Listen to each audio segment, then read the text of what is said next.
Sandra Espiritismo. O livro SOS Família, de Joana de Ângeles, por Divaldo Pereira Franco, Dentro do Lar, com a nossa irmã Rosa Naricina. Boa noite a todos e muito obrigada mais uma vez por estarem aí dispostos com paciência a ouvir mais uma vez a minha vozinha aqui, compartilhando com vocês. E o tema de hoje, do capítulo 9 deste livro, 9 do livro SOS Família, é um tema muito interessante que, assim, eu digo que é a minha paixão, dentro do lar, o lar, a família. Esse é um tema que me encanta muito, porque é a minha luta diária de todas nós, mães e pais e todos, né?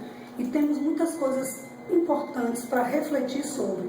Não pretendemos aqui esgotar, nunca, jamais, porque é um conteúdo bastante amplo e diverso. Então, eu vou ler a mensagem, é importante ler a mensagem do livro, e após a mensagem então eu vou conversar um pouquinho sobre, refletir o entendimento. Dentro do lar, famílias, problemas, irmãos que se antagonizam, se opõem, né? Cônjuges em lamentáveis litígios, animosidades entre filho e pai, farpas, filha e mãe, afetos conjugais que se desmantelam, trovas acrônicas, trova é composição, né, gente? E acrônicas, edas, azedumes, sorrisos filiais que se transfiguram, idiosincrasias e vinditas. Joana de Ângeles tem uma linguagem maravilhosa, né? O dicionário não saiu de perto de mim. Idiosincrasias, vingança, e vindita, represália. Tempestades verbais em discussões extemporâneas, intempestivas. Eu estou dando o sinônimo das palavras, porque às vezes fica um pouquinho mais complicado para entender. Agressões infelizes de consequências fatais. Tragédias nas paredes estreitas das famílias. Enfermidades rigorosas sob látegos de impiedosa maldade. Látegos é chicote. Mãos encanecidas sob tormentos de filhos dominados por ódios inomináveis. Pais enfermos, açoitados por filhas obsidiadas em conúbios, matrimônios, satânicos de reações violentas em cadeia de ira. Irmãos dependentes, sofrendo agressões e recebendo amargos pães, dependentes, sofrendo agressões e recebendo, recebendo amargos pães, fabricados com vinagre e fel, de queixa e recriminações. Famílias em guerras tiranizantes, famílias, problemas. É da lei divina que o infrator renasça ligado à infração que o caracteriza. Esse aqui é um parágrafo importantíssimo. A justiça celeste estabeleceu que a sementeira tem caráter espontâneo, mas a colheita tem impositivo de obrigatoriedade. Plantou, tem que colher. O esposo negligente de ontem, hoje recebe no lar a antiga companheira nas vestes de filha ingrata e maldizente. A nubente atormentada, que no passado desrespeitou o lar, acolhe nos braços, no presente, o esposo traído, vestindo as roupas de filho insidioso e cruel. O companheiro do pretérito culposo se reivindicula pela consanguinidade a vítima desesperada, reencontrando-a em casa como irmão impenitente e odioso. Um irmão obstinado e odioso. Mas imagine, gente, o braço açoitador se imobiliza sob vergastadas da loucura, pancadas da loucura. encarceradas nos trajes da família. Desconsideração doutrora, desrespeito da atualidade, insânia gerando sandice e criminalidade alimentando aversões, chacais produzindo chacais, lobos tombando em armadilhas para lobos, colaboradores reencarnados junto às dívidas na província do Instituto da Família, dentro do lar. Acende a claridade do Evangelho no lar e ama a tua família problema, exercitando humildade e resignação. Persevera a paciência, elaborando curso de amor nos exercícios diários do silêncio entre os panos da piedade para os que te compartem o ninho doméstico, revivendo os dias idos com execrandas carantonhas, sorvendo azedumes e miasmas. Não renasceste ali por circunstâncias anacrônicas, contrárias ao causal. Não resides com uma família problema por fator fortuito, nem por engano dos espíritos egrégios. Escolheste antes do retorno ao veículo físico aqueles que dividiram contigo as aflições superlativas e os próprios desenganos. Solicitastes a bênção da perseverança que te cerca em casa, para liberares com segurança nos cimos para onde rumas. Sem eles, faltariam base para os teus pés jornadeiros. Sem a exigência deles, não seria digno de compartilhar a vilegiatura espiritual com os amorosos guias que te esperam. Vigiaturas são temporadas, desculpa. São eles os parentes severos, nos trajos de verdugos, nos trajos de carrasco, inclementes, a lição de paciência que necessitas viver, aprendendo a amar os difíceis de amor para te candidatares ao amor que a todos ama. A mensagem espírita que agora rutila no espírito, que agora brilha no espírito, transformando em farol de vivo amor a sabedoria, é o remédio, o consolo para tuas dores no lar, o antídoto e o tratado de armísticos para o campo de batalha, onde esgrimas com as armas da fé e da bondade, apaziguando, compreendendo, desculpando, confiando em horas e dias melhores para o futuro. Apoia-te ao bastão da certeza reencarnacionista. Aproveita o padecimento triste, ajuda os verdugos na tua harmonia, mas dá-lhe a luz do conhecimento espírita, para que também eles, os problemas em si mesmos, elucidem os próprios enigmas e dramas, rumando para experiências novas, com o coração afervorado e o espírito tranquilo. Então, observamos aqui que no texto é um resumo de muitas problemáticas que envolvem a família e que elas são desde os tempos primórdios. Família, desde que o homem começou a viver nessa sociedade familiar, que os problemas existem.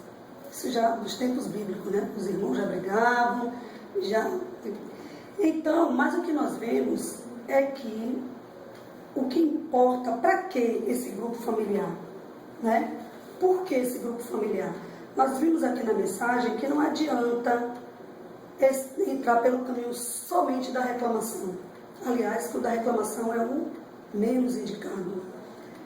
Não existe um só grupo familiar, uma só casa, onde tenha um grupo familiar vivendo que não tenha suas questões para serem trabalhadas. Questões muito difíceis.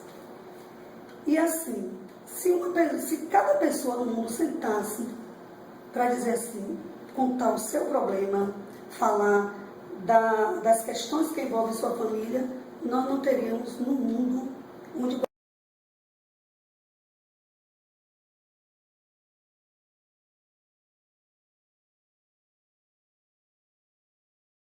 o seu problema individual. Mas o que eu agradeço muito a Deus é o presente que me foi dado e que eu posso ter escolhido, né? Geralmente a gente escolhe, que é a doutrina espírita.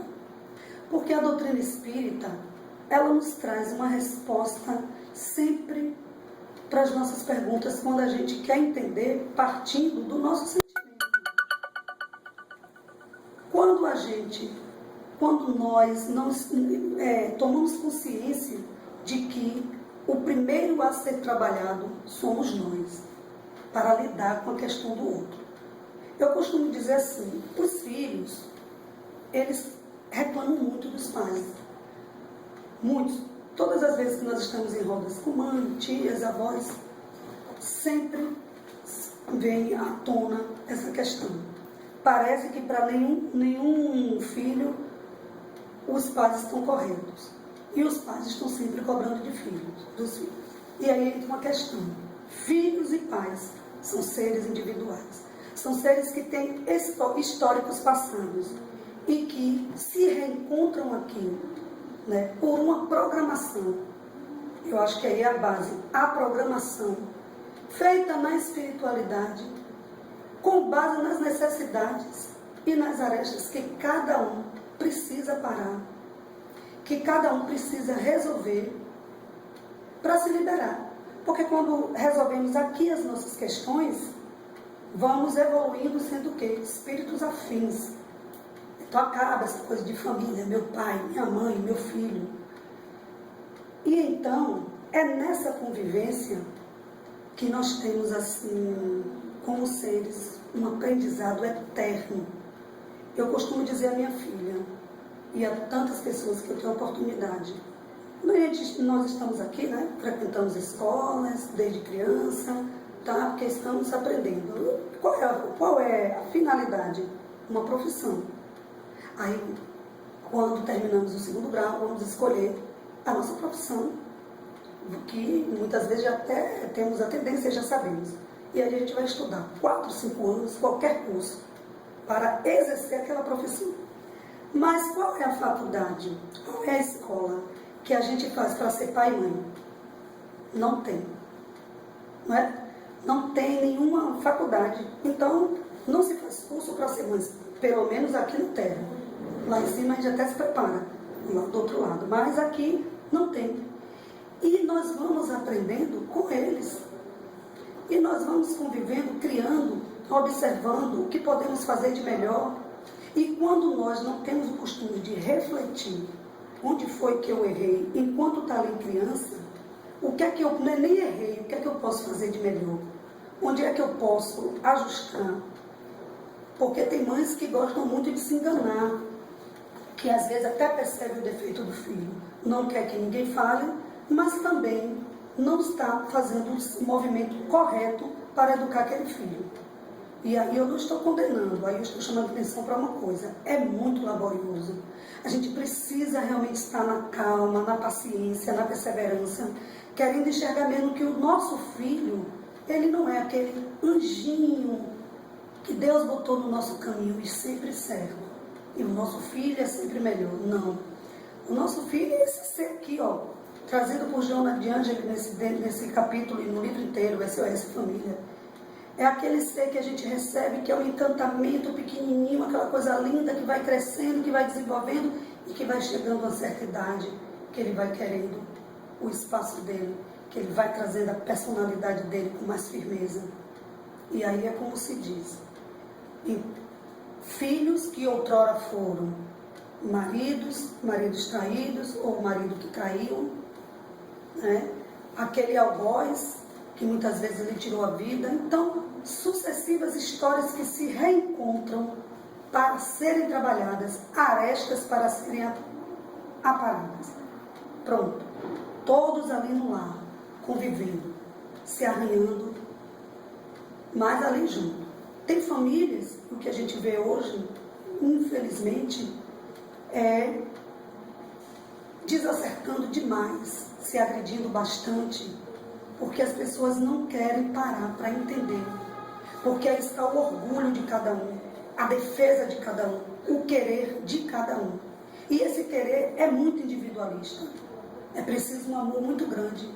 Mas assim também Deus e a espiritualidade preparou o quê? Sempre tem um ser em qualquer família que aquele é o apaziguador. É aquele ser que traz no seu histórico uma condição melhor de agente para ajudar todos aqueles que estão convivendo. Porque tem famílias que se degladiam demais. Constantemente eu sou jovem, minha filha tem muitos amigos, alguns que não conseguem conviver com a própria família. No meu grupo de amizades também, a gente lança um pouco assim o olhar, não condenatório, mas aquele olhar de reflexão dos nossos vizinhos. Então a gente vê que o mundo está aí desse jeito, muitas coisas acontecendo, porque realmente esse laço familiar está muito frouxo, mas é no sentido do respeito, é no sentido do entendimento, porque muitas vezes nós, como pais, eu me coloco nessa situação, a gente quer decidir até o destino do filho.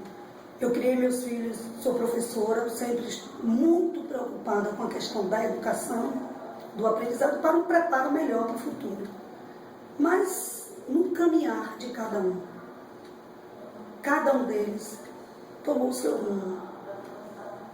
E quando vem um que toma, destoa, não é aquele filho que você sonhou, não, quer dizer, não vai seguir aquele caminho que você sonhou, ele vai dizer, esse agora é o meu caminho. A gente se desmonta. É natural se desmontar. É natural que quando as coisas venham acontecer na família, que a gente até tome susto, mas esse período é um período de reflexão. Aconteceu para quê? Aconteceu por quê?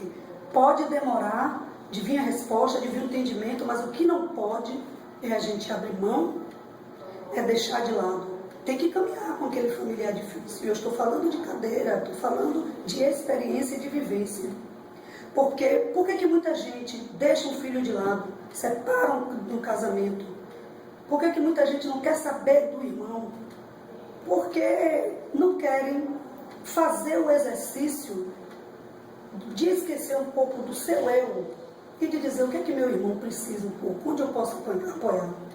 Se você já tem uma condição melhor e aquele irmão tem uma dificuldade maior, você vai tentar. Eu pratico isso dentro da minha casa. Eu chamo meus filhos a atenção o tempo inteiro. Eu digo a eles, a melhor coisa que eu posso deixar para vocês é a união entre vocês. Porque amanhã falta seu pai, a gente volta, o que é que vocês vão fazer? Eu tive um período de muita preocupação com isso.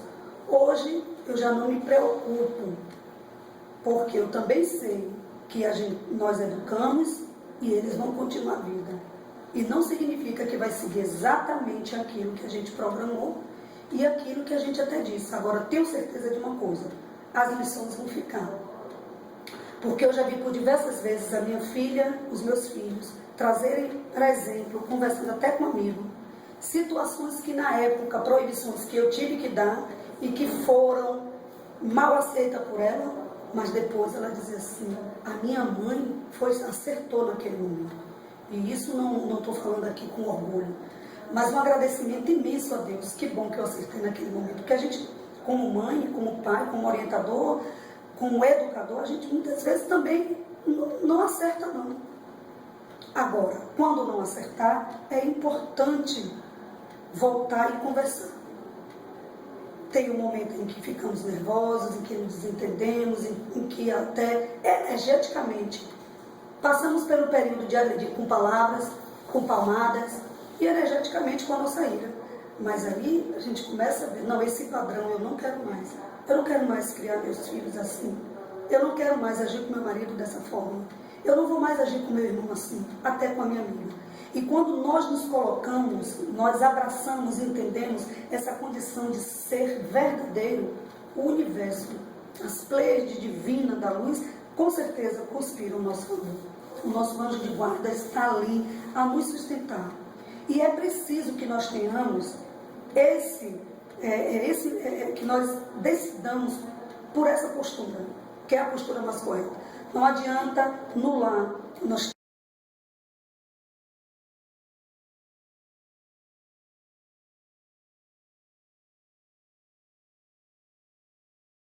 atitude. Porque a atitude ensina muito mais. Um dia eu estava falando a um sobrinho jovem que estava perto de casar e já casou, e eu dizendo a ele, na questão da criação de filhos, olha, o que você disser, seu filho vai seguir ou não, vai guardar ou não.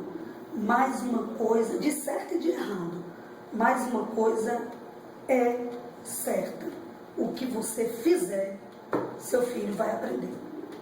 Porque nós vemos até as escolas aí que muitas não acertam na postura do educar por isso. Porque diz uma coisa, segue outra. E nós, como pais, educadores, não podemos dizer uma coisa e seguir outra. Não podemos. Porque isso confunde. E o que é que o ser que lhe foi confiado vai aprender? A mentir. Casa dos pais, escola dos filhos. Casa de pais, escola de filhos. E nós temos o costume de, às vezes, assim, mas eu estou na minha casa, eu faço o que eu quero. Eu não concordo com isso, eu já ouvi isso dentro da minha casa. Mas eu estou na minha casa, sim, você está na sua casa. Mas por que eu disse no começo que eu sou apaixonada por esse assunto, família lá? Porque para mim o lar é sagrado. Eu costumo dizer que casa é a construção física. Até quando eu ensinava, estava atuando, eu falava com meus alunos, casa é a construção física, é o cimento, é a parede, é o lugar que você organiza, né? Arruma, enfeita, decora. Mas lá é a família, é esse grupo, lá é a família convivendo, se ajustando. E para mim, o lar tem muito mais valor do que a casa, a construção física. Então, gente, precisamos sim nos prepararmos para essas questões todas relatadas aqui. Não adianta nos colocarmos como melhores, nem como pai, nem como professor, nem como irmão, como filho, porque nunca somos melhores. E não adianta esperar, dizer assim, se fulano mudar, eu mudo. Ele não muda. Eu já senti também isso na pele. Quem muda somos nós. Proporção que nós fazemos esse movimento de mudança, o outro, primeiro, muda a nossa energia, muda o nosso conceito, muda a nossa postura, muda a nossa vibração com o outro. Aí o outro vai ver, não, é real. Até o seu olhar modifica e ensina. E o outro vai dizer, é real. Né? Não adianta eu chegar na minha casa, estar professando o Espiritismo, propagando o Espiritismo e não seguir nada do Espiritismo. E não estou falando aqui de Espiritismo porque sou espírita, mas isso é em qualquer religião. Lá em casa também eu tenho essa situação interessante. Caminhávamos todos no Espiritismo, os filhos desde pequeno, e hoje meu marido segue uma outra religião e minha filha segue outra. Quando minha filha começou, aí veio um baque, porque foi evangelizada, foi para a juventude, tudo, enfim. Até evangelizou um tempo comigo, mas depois ela seguiu o caminho, está seguindo. E o meu marido, sempre comigo, hoje também segue outro caminho. E eu, primeiro baque, segundo baque, depois eu vim entender. Não interessa. Não interessa. O que importa é que se encontre, que seja feliz. Onde é que está aquela ligação, aquela vibração, aquele amor, aquela energia? É nesse caminho? Eu demorei de entender. É nesse caminho? Então é nesse caminho que a pessoa vai ser feliz. É nesse caminho que a pessoa vai se encontrar, vai se melhorar. Aí eu costumo dizer que minha casa está ficando ecumênica. No momento que se respeita o caminho que eles seguiram, eles também vão respeitar o nosso. Vão respeitar. E a desagregação energética comigo foi muito grande. Porque, meu Deus, era aí. Mas veio também uma coisa maravilhosa, que é o entendimento do ser livre, que há pouco eu estava falando. Aí a gente nós começamos a pensar assim, é o meu companheiro, né? É o meu companheiro, mas é um ser que tem suas vontades, que tem suas questões. embora agora nós vamos fazer 25 anos de casado boda de prata, mas eu não conheço o profundo do profundo. Tem determinadas questões como eu, como o Luiz, como você. Nós temos determinadas questões que são só nossas. Não é isso? Todos os seres têm. Então, entender isso é uma caminhada muito grande. Porque isso significa que as coisas caminharam sempre bonitinhas, boas de se resolver? Não. Quando a gente chega ao entendimento desse, já passou por muitas e muitas e muitas e muitas demandas. E muitas vezes a gente pensa até assim, eu acho que não vou conseguir. Quantas vezes a gente se depara com um problema e a gente acha até que esse problema é maior do que todos que existem no mundo. Aí alguém vem, encontra um amigo, vem lhe falar de um problema, você até bota a mão no queixo e diz, nossa, eu pensei que eu tinha um problema enorme. Né? Eu pensei que eu tinha um problema enorme. E eu acho essa troca muito bonita, porque fortalece um outro, ajuda a pessoa a sair da condição de vítima. Ajuda porque se nós ficamos na condição de vítima, eu acho que foi Voltaire, se não estou me enganada, que disse que quem se respeita recusa lugar de vítima. Você que se respeita recusa lugar de vítima. Não somos vítimas de nada, nem de ninguém. Quando a gente entende assim, eu quero que Sônia, né? Eu quero que Sônia seja verdadeira comigo. Eu vou então ser verdadeira com ela. Como é que eu peço a Sônia que seja verdadeira comigo? Eu vou agir de falsidade com ela. Então são essas coisas que a gente pratica dentro do lar, convivendo com o filho, convivendo com o marido, com os parentes, com os aderentes e às vezes agregados, vizinhos que estão sempre conosco, amigos que estão sempre na minha casa, também acontece isso. Então, são esses exemplos que vai marcando a nossa postura e que vai servindo de modelo até de uma forma despretensiosa, para dizer, eu vou ser assim, porque eu vou ser bonzinho, porque meu filho vai seguir, porque não.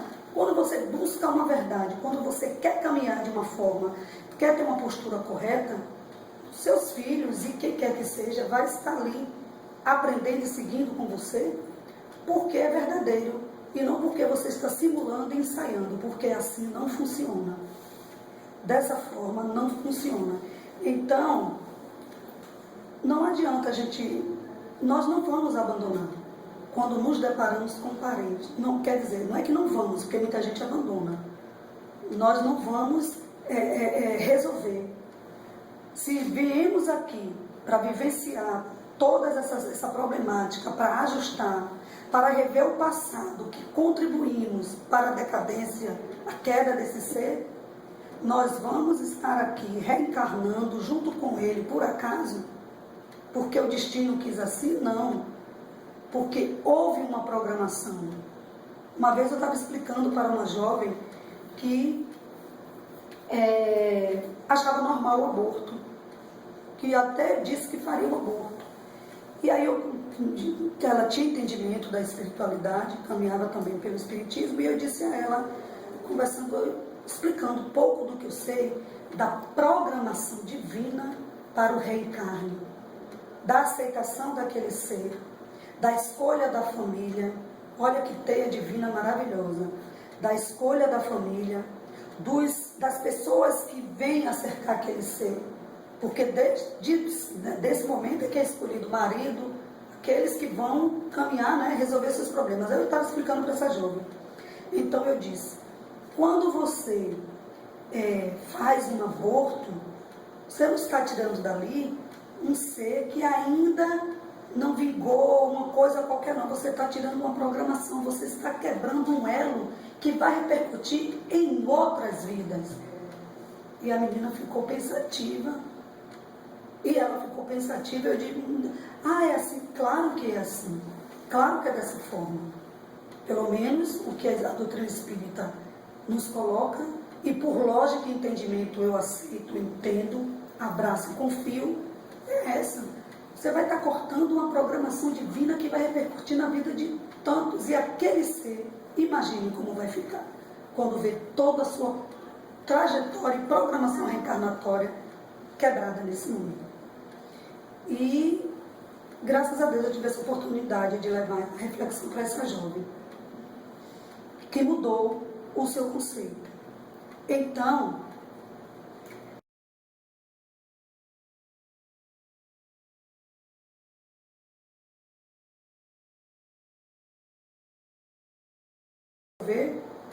nós nos comprometemos, nós dissemos sim a Deus, a vida, aquele que está ali com você.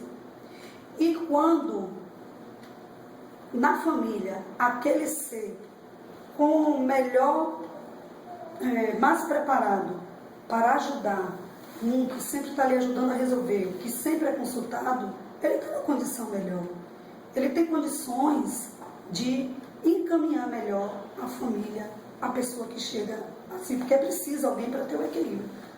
Porque se todo mundo fosse só desajustado, não haveria condição, Deus não programaria dessa forma, não haveria condição de resolver a situação entre os membros de uma família. E que maravilha é quando conseguimos.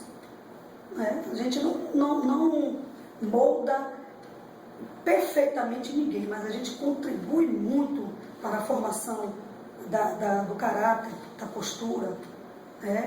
Nós somos pais, mães, educadores, formadores de opiniões dentro de casa. Se a gente observa uma criança pequena brincando com outra, às vezes ela está imitando a mamãe e ela está dizendo exatamente como a mamãe faz, como o papai faz. Filho chega da escola, está imitando ali o professor. A criança, às vezes ela repete até com o nível de energia que o professor falou. E muitas vezes a mãe vai lá, porque às vezes traz também para casa algumas coisas que não caíram bem naquele momento e que a criança despretensiosamente está limitando, e a mãe diz, opa, o que aconteceu? E dali, sem o professor estar presente, ou o vizinho, ou o irmão, o que seja, chega ao que aconteceu realmente. Por isso que a gente tem que ter muita atenção, muito cuidado. Se nós temos crianças que deixamos com alguém, quer seja com quem for, e que essa criança pode ser um idoso, como eu tinha minha mãe, pode ser um idoso, e que vai sinalizar de alguma forma diferente, dê atenção porque alguma coisa está acontecendo. E é nossa responsabilidade. Então, conviver em família é isso. É nós estarmos prestando atenção dentro do nosso lar. Dentro do lar. Porque ali o lar tem que ser um núcleo sadio. Se eu na minha casa digo uma coisa e chego lá fora, eu ajo diferente. Meus filhos já são adultos, o mais novo tem 12 anos. Mas se eu digo uma coisa dentro da minha casa e lá fora eu ajo diferente, né? O que meus filhos vão dizer? O que eles vão aprender? A fazer a mesma coisa. Nós ainda não somos perfeitos, sabemos que não somos. Mas nós temos que lutar, temos que entrar nessa empreitada de cada vez nos melhorarmos mais. A minha grande questão aqui, como ser, hoje, como ser, é me tornar melhor. Mas não é me tornar melhor pelo orgulho, pela vaidade. É saber que ninguém precisa estar presente para praticar o que é certo. É saber que eu sou um ser que Deus me colocou aqui, me deu a oportunidade de estar aqui para melhorar. E eu preciso sair dessa melhor. Eu preciso, quando voltar, ter alguma coisa na mala, entre aspas, para apresentar de melhor. Porque senão eu vou voltar e com as mesmas questões ou piores. Então, o que é que não adianta? O que é que nós temos que fazer na família? Como é que nós devemos agir quando nós temos um filho problemático, um irmão problemático? E o mundo hoje está muito assim, as famílias estão passando por problemas terríveis, problemas que as nossas mentes nem cogitam, e que muitas vezes a gente fica sabendo de determinadas situações e fica estupefato. Meu Deus, e isso é possível acontecer? É possível. É possível acontecer porque tem mentes muito desorganizadas. Ninguém traz uma radiografia do seu perispírito para apresentar quando chega. Ninguém traz um histórico quando se matricula aqui nessa escola vida, documentado. Tem seus registros lá no perispírito. Aí a gente recebe.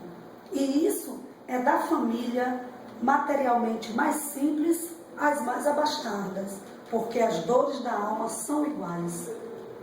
As dores da alma são iguais e são antigas.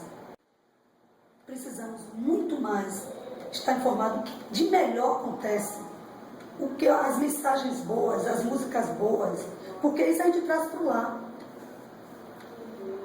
Então, isso, aqui nós estamos conversando um pouco sobre das mínimas coisas que nos cercam no dia a dia e que são tão importantes na formação da personalidade dos seres que nós estamos criando, que temos a responsabilidade de criar, de educar, de orientar, muito mais do que criar, orientar.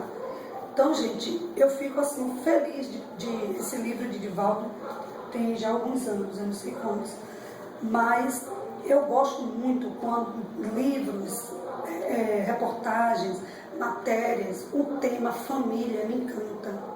Por isso eu amo tanto evangelizar. Por isso ensinar sempre me encantou demais, que eu sou professora. Porque eu acredito no ser, eu sempre fico assim nas minhas elucubrações, fico assim pensando, isso aqui, todo esse planeta, todo organizado, tudo que é criado, foi para nós. As nossas necessidades todas são atendidas. Deus preparou tudo. E agora a gente precisa se preparar com você. Mas aí o que é que acontece? A ganância. Tem pessoas que nunca estão conformadas com aquilo que tem, querem buscar mais. Dificilmente nós vemos uma família com um padrão, vivendo o padrão que pode viver, bancar, vamos dizer algo assim. As pessoas estão sempre querendo mais e mais e mais, e todos nós estamos inclusos nisso. Porque se nós fôssemos parar, tirar realmente o supérfluo, uma grande maioria, muitos viveriam com aquilo que tem sem estar até o pescoço de dívida. Porque tem pessoas que se programam, tem pessoas que não compram nada em cartão de crédito. No programa na TV essa semana eu estava ouvindo eu não sei qual era a profissão porque não deu tempo de ouvir, mas falando dessa questão da mesada que é dada às crianças. Como cada criança lidaria com a mesada em cada fase, infância, adolescência até a fase adulta. Entendeu? E eu acho que é aquilo muito interessante e importante, porque a criança está ali aprendendo a lidar com uma coisa que é importante, que é muito de muito valor, que é o dinheiro. Saber lidar com o dinheiro é saber se organizar muito bem. E quando a família se apoia naquela proposta de viver melhor, naquela proposta de ajudar um ao outro, quando isso é cobrado, os problemas são melhores resolvidos. Mas não tem coisa pior do que ter uma família que cada um esteja preocupado consigo mesmo e não queira dar apoio nenhum, porque incomoda, porque vou ter que dispor de tempo, porque vou ter que tirar um pouco mais do meu, aí vai me faltar para aquilo. Aí então o que é que vai acontecendo? Os problemas emocionais vão se acumulando, gente. Hoje observamos que a questão da depressão parece um vírus se alastrando, mas é por conta dessas situações. É por conta do ser que não é acolhido, não é entendido. As pessoas pouco têm tempo de conversar uma com a outra, de trazer uma influência positiva. Aí então ficam absorvendo isso que está aí na mídia, essa coisa aí de músicas escrachadas, de eventos danosos que chamam de shows. E aí, se a gente não tem o costume, educadores, orientadores, pais, de chamar esses jovens, de conversar, de mostrar com o seu exemplo, as coisas ficam cada vez mais difíceis. Aí a gente vê todo mundo, meu Deus, como esse mundo está doido, meu Deus, onde vai parar? É fim dos tempos, é Apocalipse, está na Bíblia, está não sei o quê. Mas é que hoje as coisas, como disse Sai Baba, né, a luz se faz mais forte e ilumina tudo. Então não fica nada escondido lá nos escombros, não. Tudo ali sendo à mostra. Né? Porque a Terra passa por um momento de transição que os escândalos realmente estão vindo mais à tona. Para que isso está aí, qual é o recado que isso nos traz? Modifique-se. São agentes de mudanças para melhoria. Olha, não cabe mais isso. Seja verdadeiro, mude sua postura. Você é um ser. E é aí que a doutrina espírita, mais uma vez, é maravilhosa. Você não é esse material que clama por tantas coisas materiais para serem atendidas. Gente, quando a gente desencarna, fica tudo. Há pouco tempo, 10 meses, a minha mãe, num período complicadíssimo, final de mal de Alzheimer, com todas as questões dolorosas, até o corpo que fica ferido, ele fica aqui. Cessou a vida, cessou a respiração, aquela parte ali dolorosa para na matéria, porque muitos ainda levam, né, as impressões. Mas isso, o que é que eu estou querendo dizer? Isso acontece todos os dias e a gente não consegue volver o olhar para essas situações e tirar o aprendizado. Mas é preciso. O Evangelho está ali dizendo, a gente não sabe qual é o momento, né? Não sabemos qual é o momento que vamos retornar. Não sabemos. E aí, se não aproveitarmos o pouco que temos de conhecimento para nos melhorarmos, vamos retornar do mesmo jeito. Aí, a decepção, a culpa. Então é preciso que nós tenhamos esse compromisso de nos melhorarmos como pessoa. E Deus sabe que eu estou aqui agora, nesse momento, falando isso, porque é a minha caminhada. Eu caminho em cima dessa melhora. Desde pequena que eu ficava observando, querendo entender algumas coisas na minha mente, do meu comportamento. E as coisas acontecendo e crescendo e cada vez mais querendo buscar e querendo me alinhar com a verdade e com ser melhor. Identificando, é brincadeira a gente identificar os bichos que temos, mas identificando, as pessoas apontando, não tem coisa pior do que alguém botar o dedo ali no seu orgulho, na sua vaidade, na sua personalidade, e nós queremos nos defender, não sou nada disso, mas é. Aí quando a gente, de alguém ou alguma pessoa olhou para mim e disse assim, eu falando de uma palmada que tinha dado meu filho, uma pessoa muito querida daqui da casa, disse assim, você, de uma forma bonita, você é tirana. Eu parei assim, não me chateei, nem me chateio, ela sempre me chama a atenção de uma forma muito amorosa, muito bonita. Marilinda, nossa querida. Aí eu digo, tirania, bem-aventurados mansos e pacíficos. Fui ler, que uma outra amiga já ficava, vá ler mansos e pacíficos, leia mansos e pacíficos. E eu li, mas quando essa palavra me chamou assim, você é tirana. Por isso você fez isso. Eu digo, tem lá no mansos e pacíficos. Quando eu cheguei em casa, que eu peguei para ler, foi uma leitura tão bonita, tão degustada, diferente. Quantas vezes eu já tinha lido Mansos e Pacíficos, mas nesse dia eu entendi, eu senti. E isso eu só agradeço a Deus. Tem gente que se chateia quando é chamada a atenção. Eu comecei a trabalhar em escola com 13 anos de idade. E um dia, quando eu comecei como ajudante, e quando eu estava elaborando os exercícios que a professora me botava, a regente da sala, eu era ajudante para corrigir, mas ela me delegava muita coisa para eu aprender, que eu começava a fazer, aí eu ia entregar para outra professora olhar, né, antes de dar outra vez. Ela dizia assim, olha minha filha, errou aqui, errou aqui, errou aqui. Aí eu, então tá bom. Aí um dia ela fez assim, acho que era Aide o nome dela, ela me chamava de Lourinha. Lourinha, você se incomoda de eu lhe corrigir? Eu digo, não, de jeito nenhum. Por favor, me ajude. E assim eu cresci como professora, entendeu? Então, gente, é preciso que a gente saia do milímetro, que a gente admita, precisamos admitir, eu sou assim. Mas não é para fazer igual a Gabriela, eu nasci assim, eu cresci assim, não vou mudar. Eu sou assim, isso não é legal para mim. Se alguém aponta e eu não gosto, me incomoda, é porque não está bom. Se não está bom, eu posso mudar? Posso mudar. O que é que eu preciso fazer para mudar? Até a gente chegar a isso, olha, eu vou lhe dizer, é uma caminhada, mas a gente chega. Quando a gente quer, a gente chega.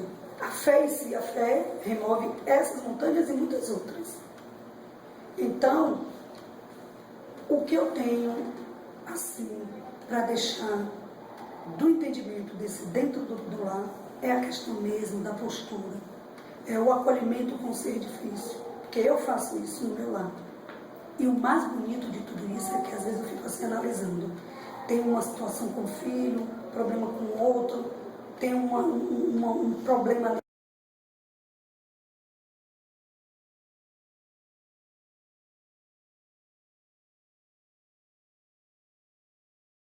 Assim, analisa e vê assim, minha família é bonita.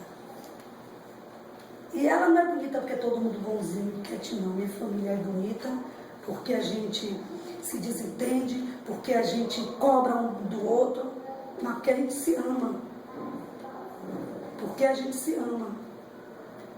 Aí às vezes a pessoa diz assim, é melhor estar em casa dormindo do que estar na rua se drogando. Eu fico, é uma verdade, mas eu fico triste quando eu ouço isso, porque assim, meu filho costuma dizer, quando a gente analisa isso, a gente tem que escolher pelo pior, entre o pior, qual é o menos pior.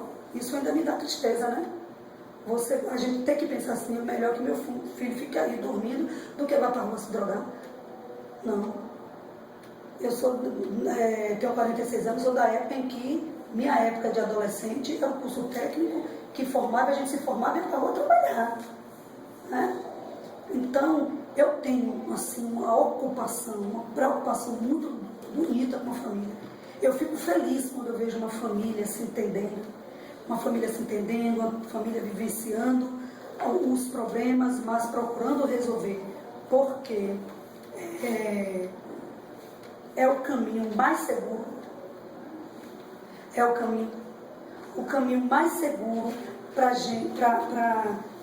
que as coisas deem certo consigo. É o apoio da família. Espero ter me feito entendido e que as reflexões fiquem e que sempre que tiver a oportunidade, vamos sim conversar sobre família, com o vizinho, com o filho, com todos, porque todos nós somos uma grande família. E agora eu vou ler aqui uma mensagem muito linda do livro Teu Lar, de Carlos Bacelli, pelo Espírito Irmão José. Teu Lar, amigo leitor. Então, gente, desculpa aqui, porque eu abri na página errada. É família, é do livro Teu Lar. Mensagem 1, família. A família consanguínea é o teu primeiro compromisso. É o que, principalmente, te vincula à lei do karma. Reencarnas para te reajustares com os teus. A família é o alicerce espiritual de tuas vitórias no mundo. Do teu berço depende toda a tua trajetória da terra. Esforça-te no sentido de viveres em harmonia com todos os que te constituem a parentela. A afinidade entre os espíritos nasce dos conflitos superados. Isso é importante. Aceita os teus familiares tal qual são, sem querer adaptá-los ao teu modo de ser. Aprende a respeitar a individualidade daqueles que convivem contigo.